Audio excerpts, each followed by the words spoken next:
Ah, la Normandie, quelle belle région! Parfois, en ayant quitté la mer, on s'aventure sur des chemins de bocage, avec des haies, des petits bois, des plaines très vertes. Et puis, on distingue l'empennage d'un avion, un DC-3 américain, kaki. Et puis, une forme grise, un ouvrage à demi enterré. C'est une casemate. Et puis, il y en a une deuxième, une troisième, une quatrième. Et puis, un canon. Et puis, des tranchées avec des sacs de sable. Et puis après, un monument. Un monument à des gloires perdues, à des gloires du passé. Un monument avec deux drapeaux. Un drapeau anglais et un drapeau français.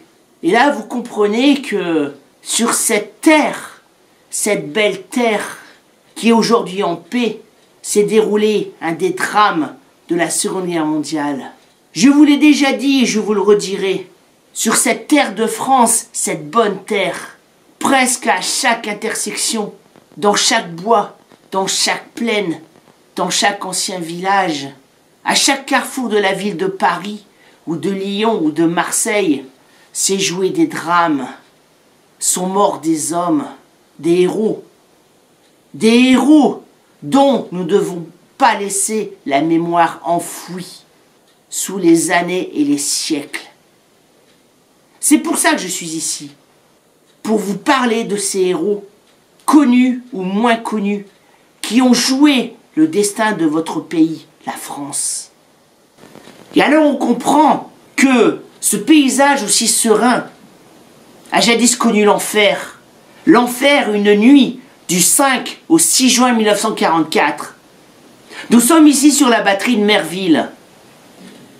Une batterie du mur de l'Atlantique, déterminante autant pour les Allemands que pour les hommes du colonel Otway du 9e bataillon de la 6e division airborne. Vous voulez en savoir plus? C'est après ça.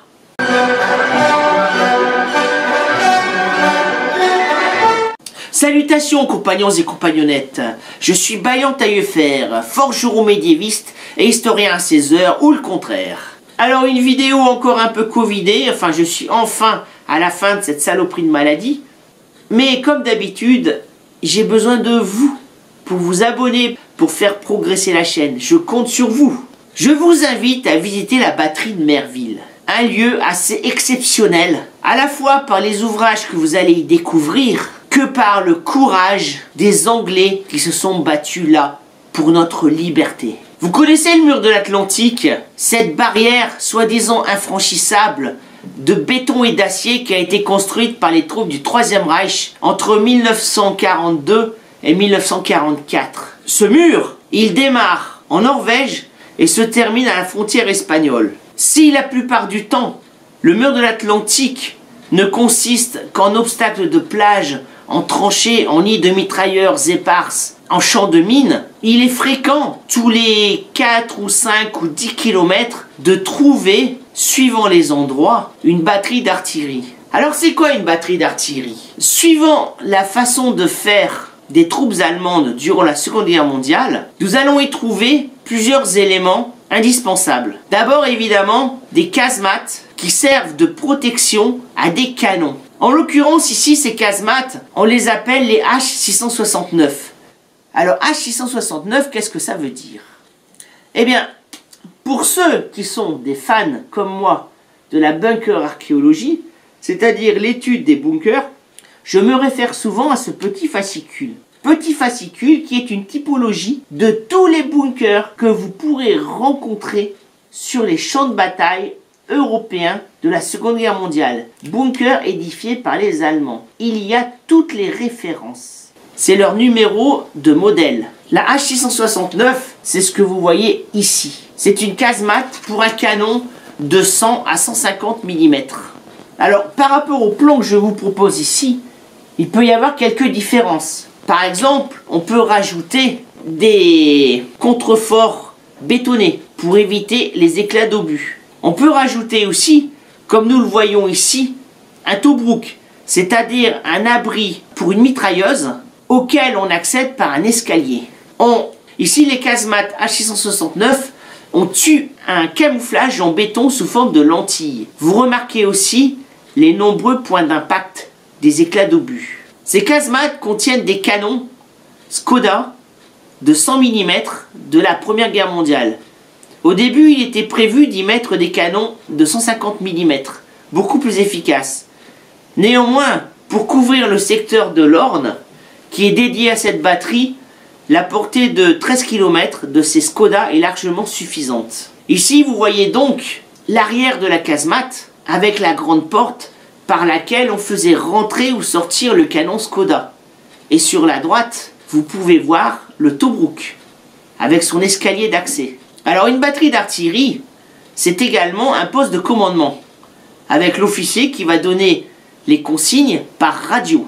Il y a aussi tout un système de tranchées avec des sacs de sable pour pouvoir accéder et se déplacer de l'une des casemates à l'autre sans craindre les tirs adverses. Ici, vous voyez des encuvements.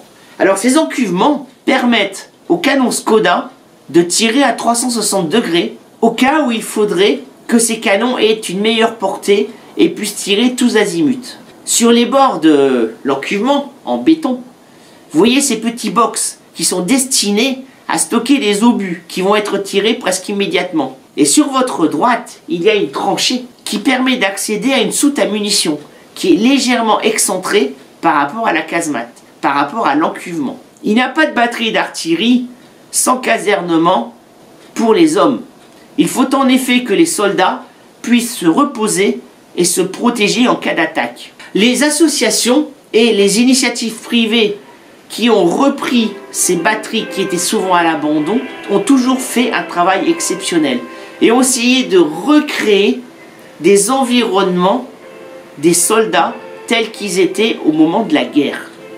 Ici, vous voyez les dortoirs avec les hommes, leurs armes, leur matériel et leur façon de vivre au quotidien.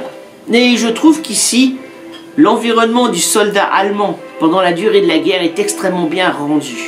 Il n'y a pas de garnison sans cantine. Cette cantine, elle est située dans ce petit bunker sur lequel les Allemands ont placé un encuvement pour une pièce de flak.